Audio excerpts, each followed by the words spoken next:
I rubbed my eyes really hard, but the sight in front of me didn't change. When I finally looked again, I couldn't believe what I was seeing. Our house looked completely different, like it had been made bigger and changed somehow. Hi, I'm May. I'm 43 years old and I work at home.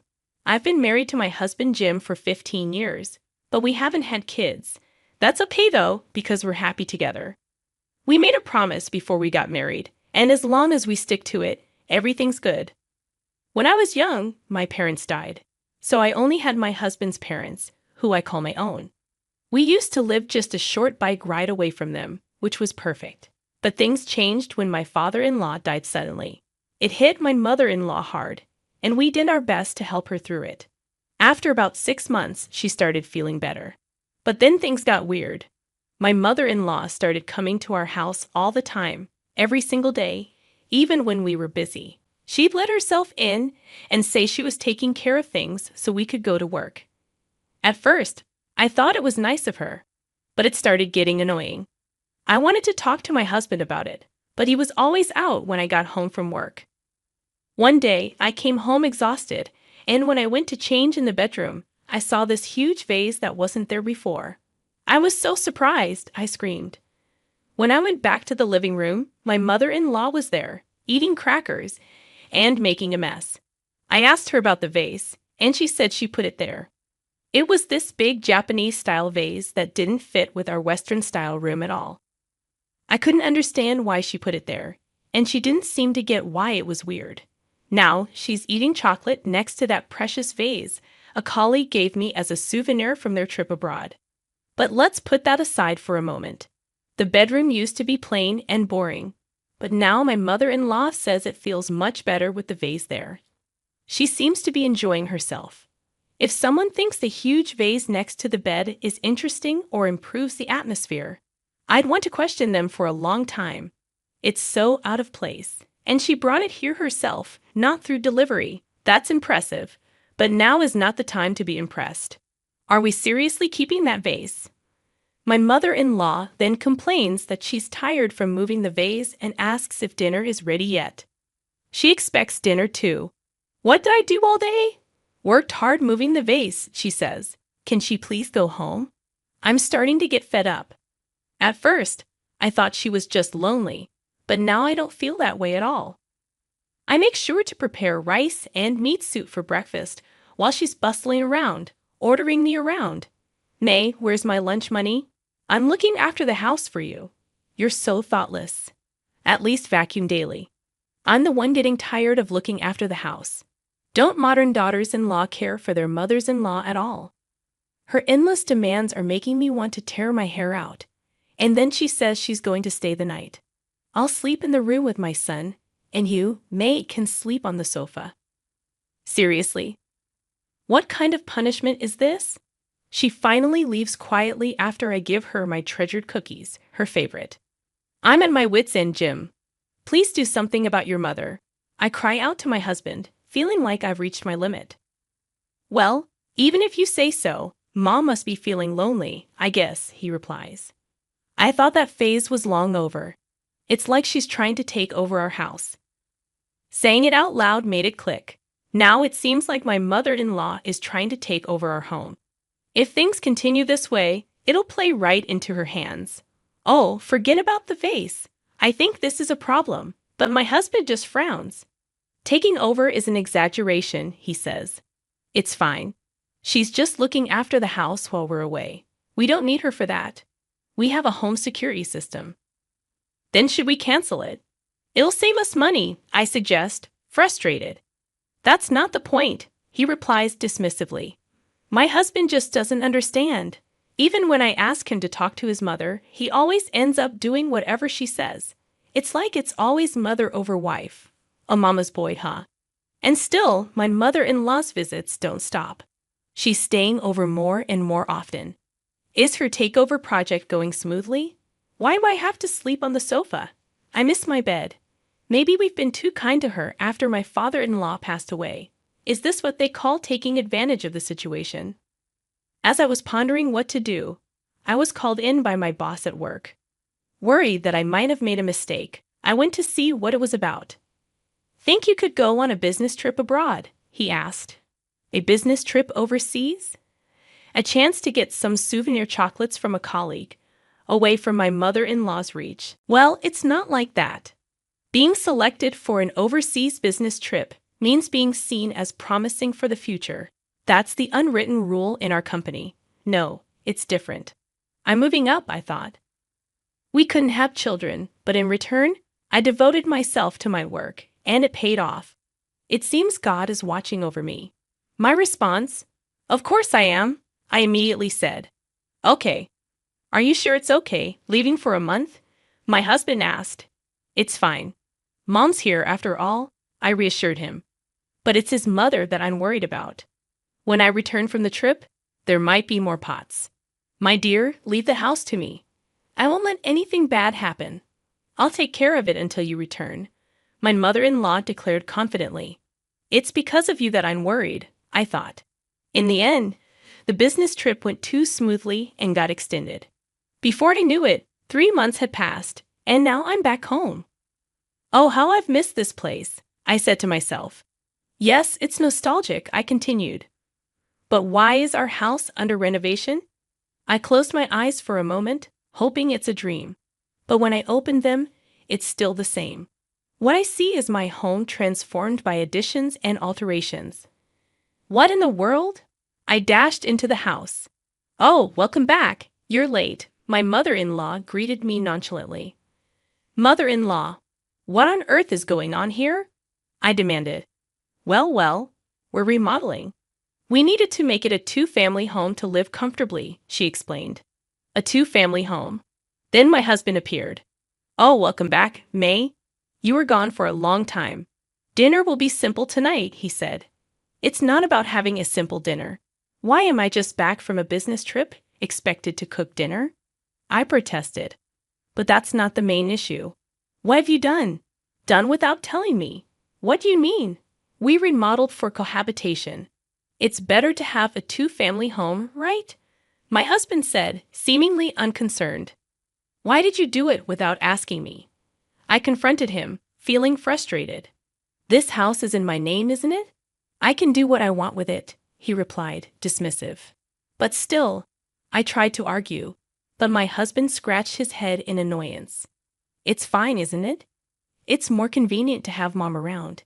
It'll make things easier for you too, so you can focus on your work," he said, trying to reassure me. "And yet you expect me to cook dinner? Housework is a wife's duty, right? You've been slacking off for 3 months. You can at least do that," he added. I felt a wave of exhaustion hit me at my husband's words. Slacking off? Did he just say that? How busy I was overseas, working from morning till night. I didn't even have time to buy a single chocolate bar despite being abroad. And the torment doesn't end there. "Oh yes, I've turned your room into mine." "So where is my room? Did you add it in the extension?" I questioned, feeling a mix of disbelief and anger. "There's no such thing. That extension is entirely my living space. But I wanted a room on this side too, so I turned it into a Japanese-style room," my mother-in-law responded, with a hint of finality. "What?" I exclaimed. "Then where is my room?" "That's what I'm saying. You don't have one." "What?" "A daughter-in-law doesn't need her room." "Let's see, if I had to say, your room would be the kitchen. Lucky you," she said with a smug look. I was speechless. She took over my room for herself. And now, while I'm working, she dares to assign the kitchen as my room. A quiet flame of anger began to smolder within me. Then my mother-in-law brought out some documents. "You earned money on your business trip abroad, right? Here, take care of this," she said, handing me the papers. "What is this? What does she mean by take care of this?" I asked, feeling a sense of dread as I looked at the documents. $160,000, I gasped. The total cost of the recent renovations was written there. I was shocked at the astronomical amount and confronted my husband. "How do you plan to pay for this huge amount? We haven't even finished paying off the house loan." "How are you going to manage with your salary?" I demanded, feeling overwhelmed. "It's obvious that you're going to pay, May. We're relying on your earnings. You'll have to work hard and earn a lot for our sake. My husband said casually, as if it was the most natural thing in the world. In other words, they intended to make me pay the arbitrary renovation cost of $160,000. At that moment, something inside me cooled and then froze over. I was done. These two were no longer needed in my life. I took the luggage I had brought back from the business trip and left, ignoring their attempts to stop me. I booked a room in a business hotel and started taking action. The next day, I returned to the house. The sight of the changed home brought a wave of sadness as I stood there. My husband came out yelling at me. "May, where the hell have you been, and what have you been doing?" he demanded. "I just had some errands to run," I replied calmly, brushing past him and entering the house without a word. As I ignored his further attempts to engage with me, my mother-in-law yelled at me about last night's steak bill. "Even if you tear it up, I remember the amount," she said sharply. I snorted derisively. "I won't pay." "We are strangers now," I declared firmly, shocking my husband with my words. I slammed a piece of paper on the table. "This is a copy of the divorce papers. I've already submitted the original," I declared firmly. My husband looked surprised as he picked up the paper, confirming that it was indeed as I said. "Do you remember what we promised before we got married?" I asked him. He seemed unsure. "What was it?" "The promise my husband and I made before marriage was that if either of us betrayed the other, we would immediately divorce. We prepared divorce papers as a sort of safety measure, thinking we would never actually submit them, like a talisman. But now, I was glad I had been prepared. I had kept the divorce papers in a safe deposit box and submitted them yesterday. Since we are now strangers, there's no need for me to pay any money. I just came to pick up my things today. I've already found a new place, so I'll leave once I've packed my belongings." "What? Wait, May, this is a joke, right?" my husband exclaimed in disbelief. "The biggest joke was thinking you were my husband," I replied coldly. "Why should I live with people who mock me? We're married, not anymore. Marriage is about discussing and deciding important things together. Someone who makes major decisions alone, like you, isn't a husband. Why don't you live happily with your beloved mom?"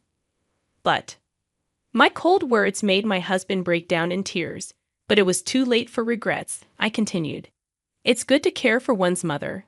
However, that should be balanced with caring for one's wife." The moment he disregarded me and followed his mother's wishes, our marriage was over. "This house is in your name, right?" I reminded him. "I saw the estimate yesterday, and the contract is under your name. Good luck paying back the $160,000.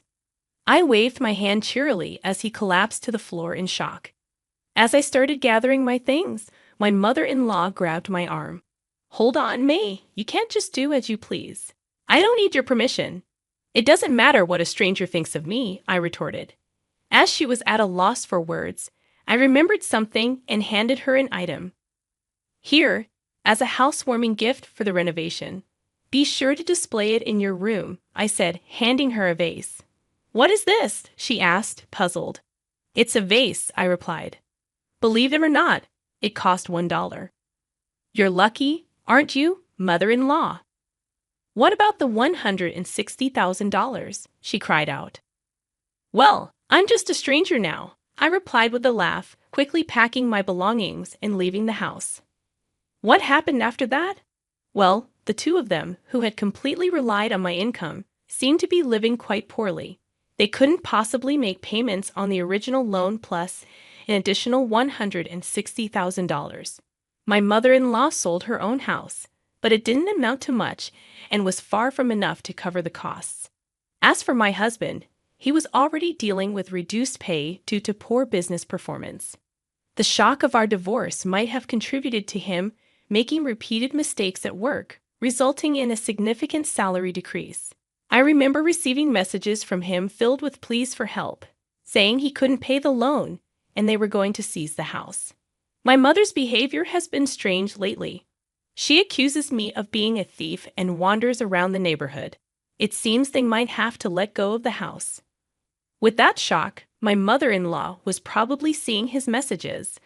I replied briskly, "Work hard for your mom, who's more important to you than your wife." And then I set my phone to block his calls. As for me, work was going well. My skills were recognized, and it seems I might soon be offered an overseas position, not just a business trip. Freed from the ill-fated ties, a bright future surely awaits me. Looking up at the contrails in the sky, I took a deep breath.